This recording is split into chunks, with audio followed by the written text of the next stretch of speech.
Edestakais eli aina oikein neula. Olet nyt luonut haluamasi määrän silmukoita. Ota nyt toinen puikko pois silmukoiden sisältä. Näin silmukat ovat löysemmin puikolla ja neulominen on helpompaa.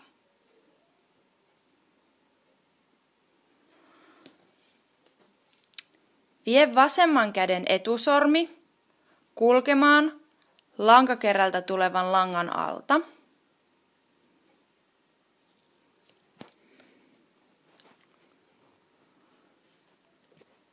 Sinulla on oikeassa kädessäsi puikko. Vie puikko alakautta silmukan läpi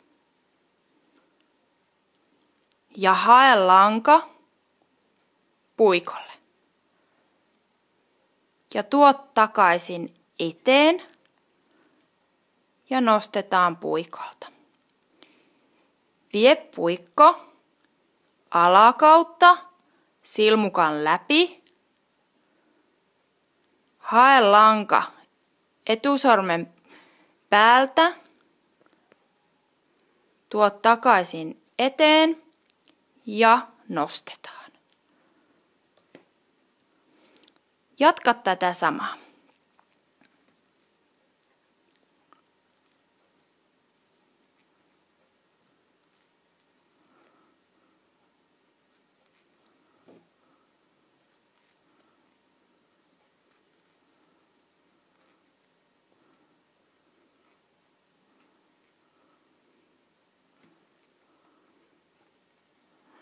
Neulot siis koko ajan oikeita silmukoita. Vie alakautta silmukan läpi, hae lanka, tuo eteen ja nostetaan.